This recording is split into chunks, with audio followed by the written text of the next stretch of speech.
Salut, c'est Tania de l'Écho de la Pointe-aux-Prairies.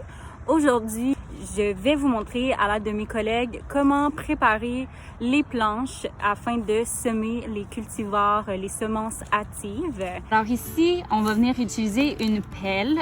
Donc le travail, ça devrait vraiment être de délimiter les parcelles. Comme vous pouvez voir, c'est souvent là où que les mauvaises herbes viennent vraiment s'installer. Puis c'est quand même des gros plants de mauvaises herbes. Donc parfois un peu plus dur. C'est pour ça que les pelles en métal vont être des outils à privilégier. Ça va rendre le travail beaucoup plus facile. Précieux outil du jardin. La grelinette, ça va permettre de venir aérer le sol, ce qui va laisser l'eau passer plus facilement, ainsi que les nutriments dans le sol, sans trop venir déranger les micro-organismes qui travaillent dans la terre. Alors, c'est aussi simple que ça. Il suffit, en faisant attention de ne pas venir mettre tout son poids et compacter le sol en se tenant sur le côté de la parcelle. On va seulement venir appliquer une pression, relever et recommencer jusqu'à avoir fait toute la parcelle. Crucial et à perpétuellement recommencer au jardin, vous l'aurez deviné, le désherbage. Alors maintenant, ça va être de venir passer le râteau sur la parcelle afin de venir égaliser, puis venir enlever peut-être les résidus des mauvaises herbes qui peuvent rester sur la parcelle après le désherbage. Et c'est aussi simple que ça pour l'entretien. La prochaine étape sera la plantation des semences hâtives. Alors, aussi un petit truc qui peut être pratique pour vos jardins, même parfois vital pour enrichir le sol, c'est d'ajouter en même temps que de passer le râteau du compost.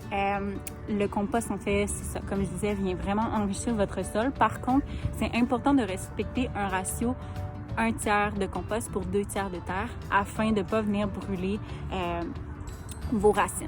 Alors voilà. Comme vous pouvez voir ici, il y a souvent les indications pour planter justement ces semences-là. Et à l'Écopap plus précisément, on a des fiches en agriculture urbaine que vous pouvez demander à la chargée de projet des jardins.